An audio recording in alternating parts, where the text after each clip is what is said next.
Star Trek Strange New Worlds Season 1. This is the full spoiler review. I have a review on my blog, soundedbettermyhead.com. There's probably a couple spoilers on there, but nothing major. It's not really the kind of show that has big spoilers anyways, but I'm just kind of warning you.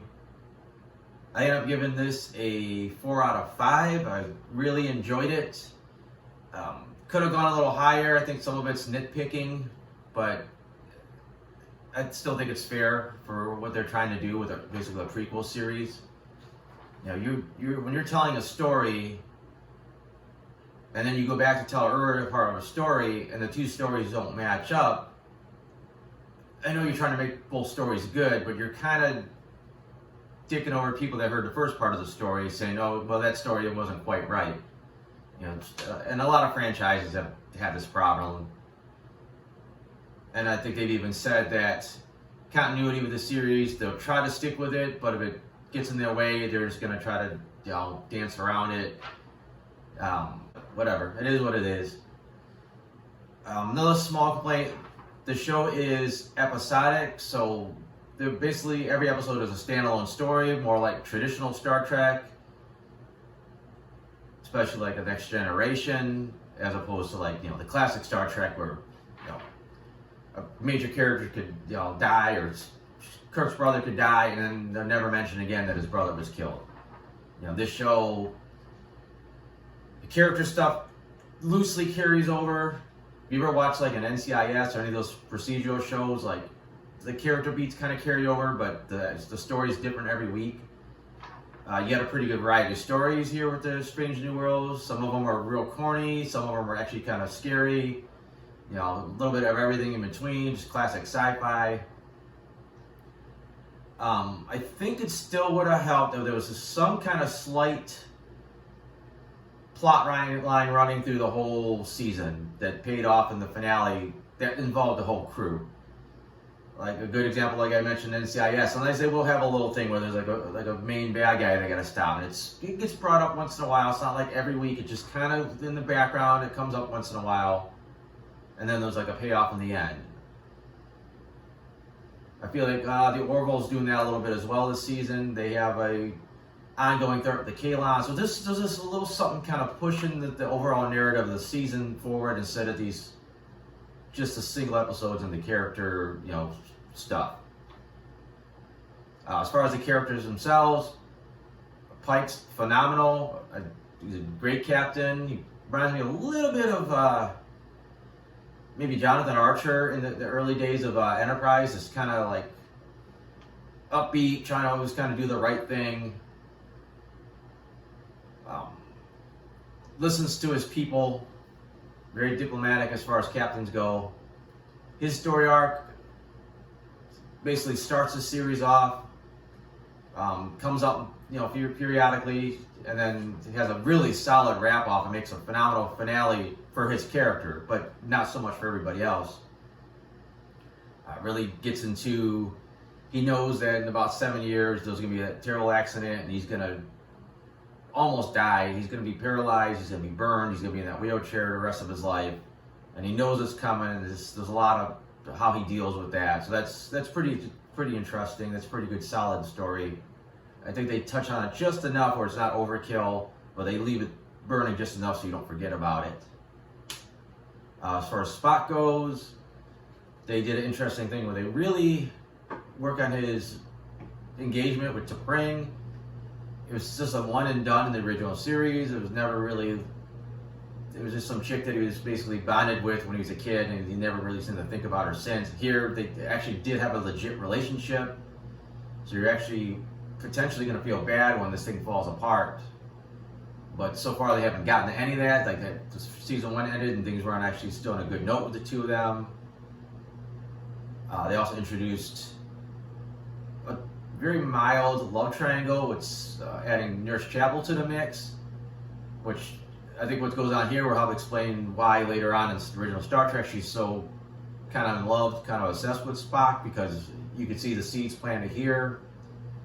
But they completely revamped her character. She's probably the second best character on the show. She's very what's the word? She's real assertive. She's sure of herself.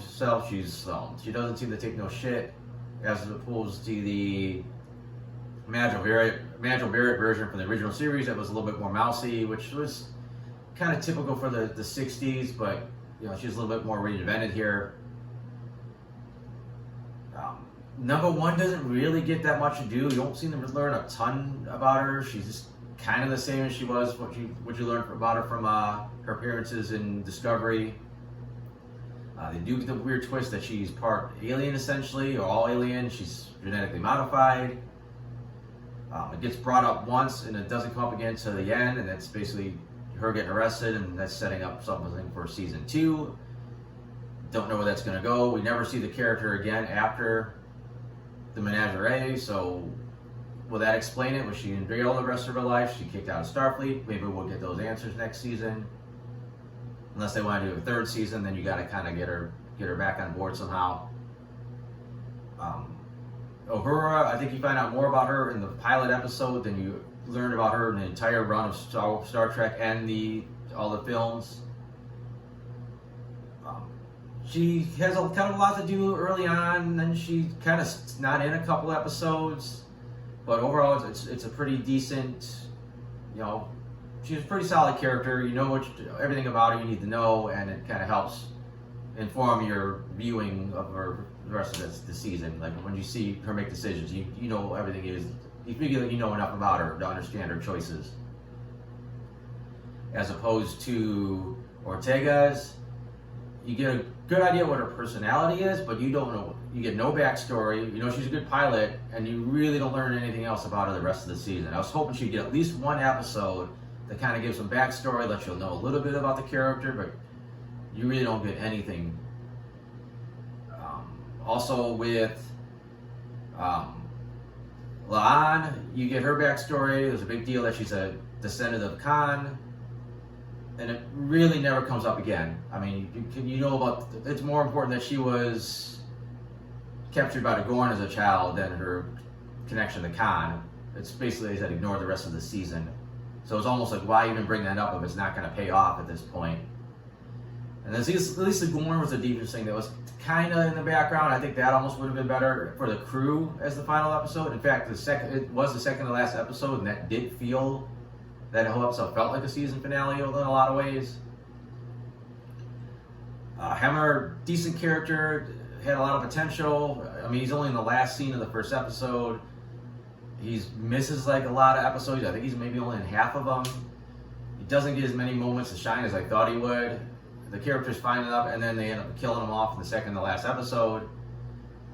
So it's not that much I could say about the character beyond that.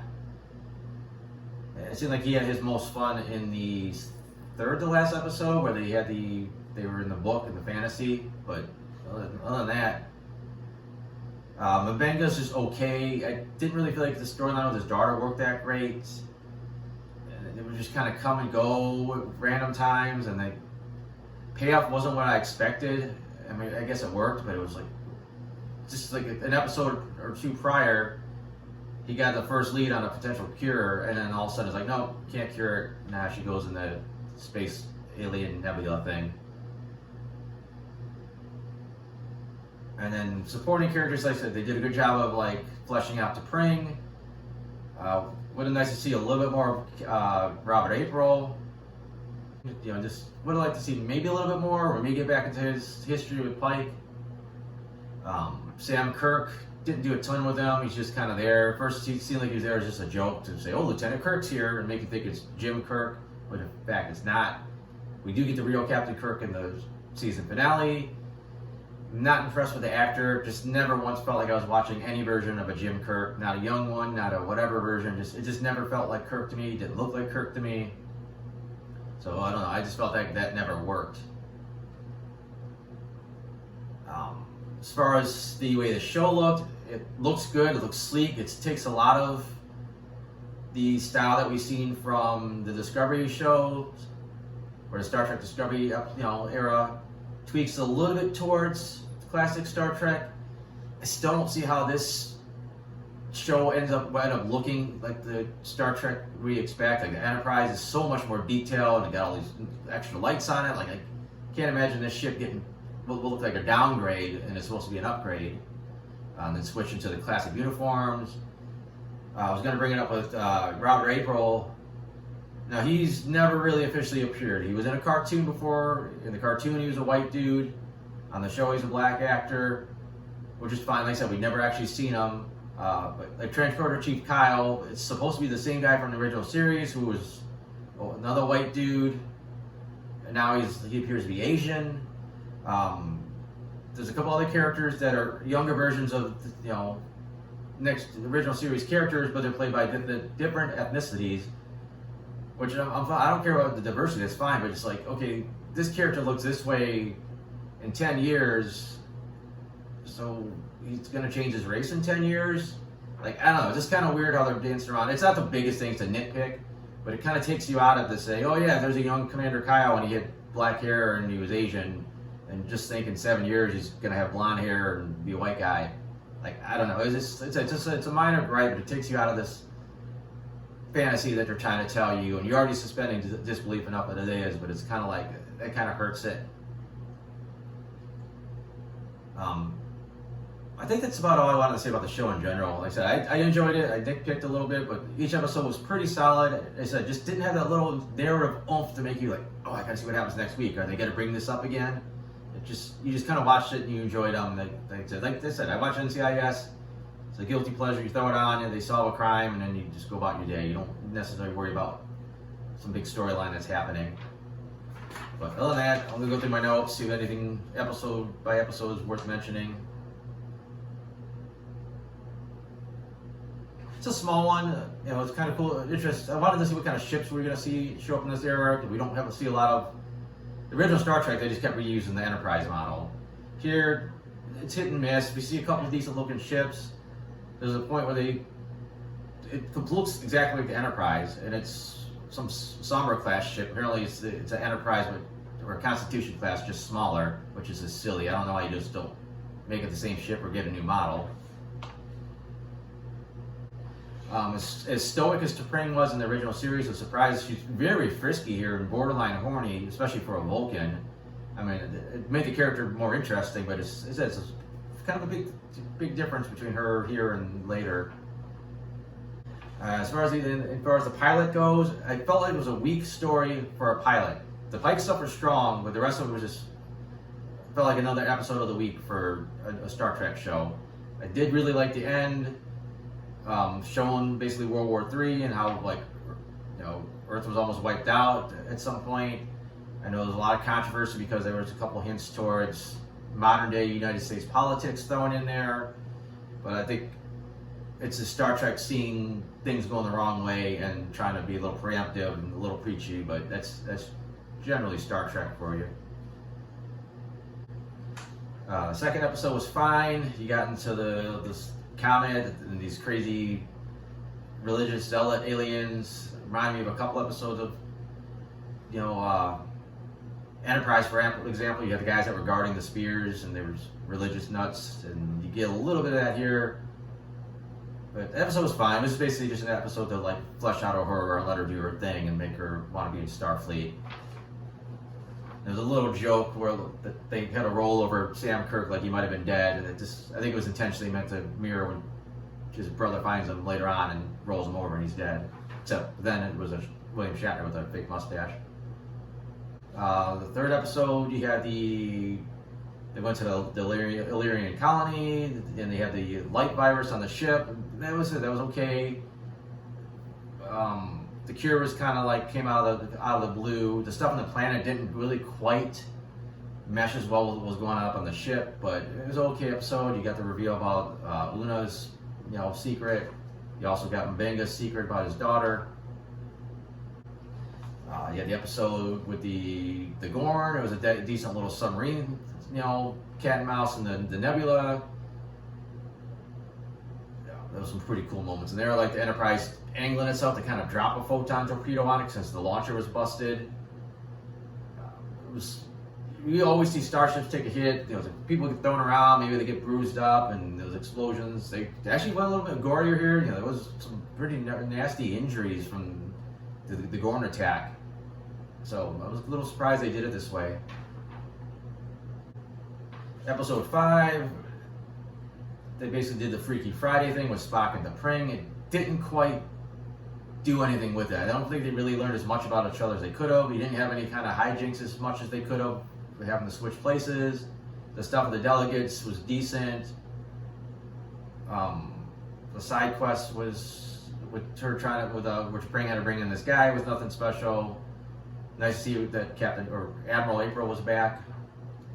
We have to see the Strange New Worlds version of the Captain's wraparound tunic. So that was a nice little nod. Did like in the beginning, Spock's dream was basically kind of a riff on the original series episode. You had the same music. You had Spock's fighting Spock with those Vulcan, I believe they're Lurpas. So that was just a nice little nod to the classic series. That's episode 6. They trying to save this little kid for this planet. Pike's got like a romantic interest going on here. They got a planet that actually can help him possibly if he ever gets injured. So some tantalizing stuff about Spock, Pike getting out of his dark future. Then come to find out the aliens basically sacrifice a kid every so often to keep their planet going. I was actually surprised they did not save the kid. Usually Star Trek they're able to save the child in the end, but this time they didn't. So I thought that was a slightly dark twist for Star Trek. But definitely more traditional, kind of a Star Trek episode overall. Episode 7, you had the pirates basically. Pike trying to trick the pirates on the one ship into a mutiny was okay, but it was most of what he was saying was so on the nose, like he might as well just winked at the camera, like that he was trying to get them to turn on each other. It could have been a little bit more subtle and worked. Knew something was shady about the female that they had on Enterprise that was supposed to be a counselor. Didn't think she was the main bad guy, but I thought she might have been associated with the bad guys at some point. She was fine, she was really chipping away at like what makes Spock Spock. She had some nice moments with him. Really fed more into that Spock, Chapel, T'Pring love triangles a little bit more, so I thought that worked well. Very interesting reveal to see that Sybok was brought up again. Since they showed him from behind, we might never see him again. I don't know what canon says about if Spock and Sybok ever met before Star Trek V. Might be a nice little thing if he pops up next season, though, if that's the case. So it's an underused character. A lot of people didn't really care for him. A lot of people hated that movie, but they might be able to make something good out of it. Like I said, episode 8, was my least favorite of the season. You got M'Benga gets in this like goofy fantasy reality, like reality is transformed to like this fantasy from his book. I just didn't think any of the new versions of the characters were that interesting. Like, he had the cowardly version of Pike, but just the character he was playing wasn't that interesting. Everyone was just these kind of stereotypes. They didn't really bring anything that I wanted to see more of them.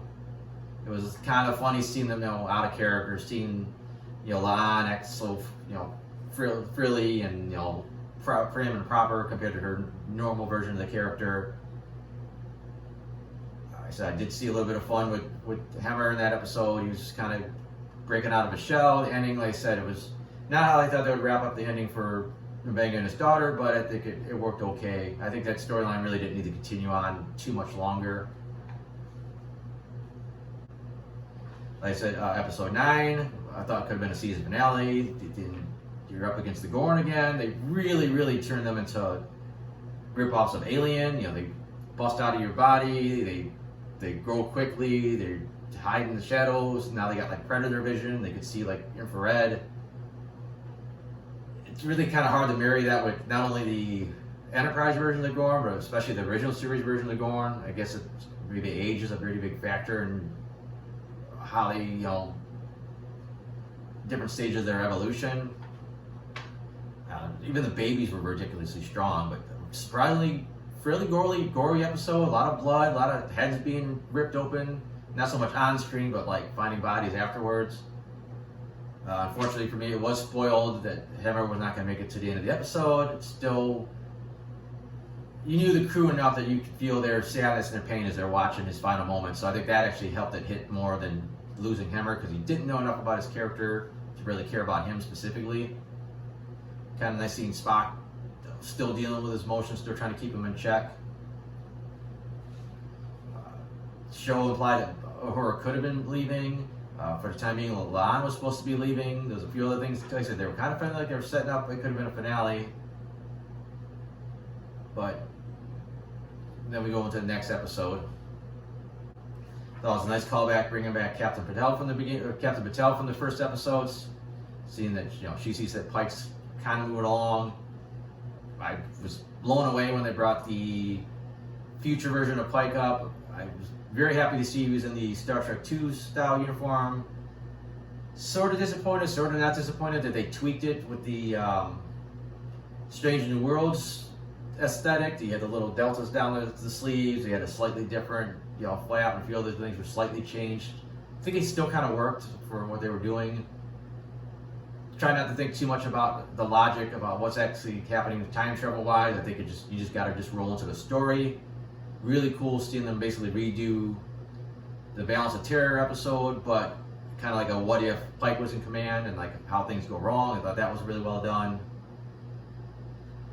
A couple again nitpicks again. So basically, since Pike didn't lead the Enterprise, it never got upgraded to the version we saw in the original series, and apparently they never decided to change Starfleet uniforms, and Uhura and Chapel didn't grow their hair out, and a few other weird nitpicks. Again, it's more of like it's a budget thing.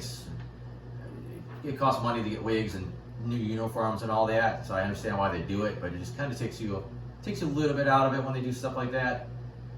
But great resolution that basically Pike he's got to accept his fate. He knows if he doesn't, it could be the end of Spock, which that was pretty gnarly. You know, Spock was missing a leg, and face was all jacked up. The only thing is, and I guess we'll get to it later, you know, as bad as it was for Pike, he doesn't get a happy ending in the Menagerie. He goes to the, you know, Talos 4, and he gets these, spoiler if you didn't watch the original series, but, you know, he gets to see a vision where it's so realistic, he thinks it looks like he's up and walking and back to normal, so he does sort of get a happy ending in canon at least. Really, I think that's about it.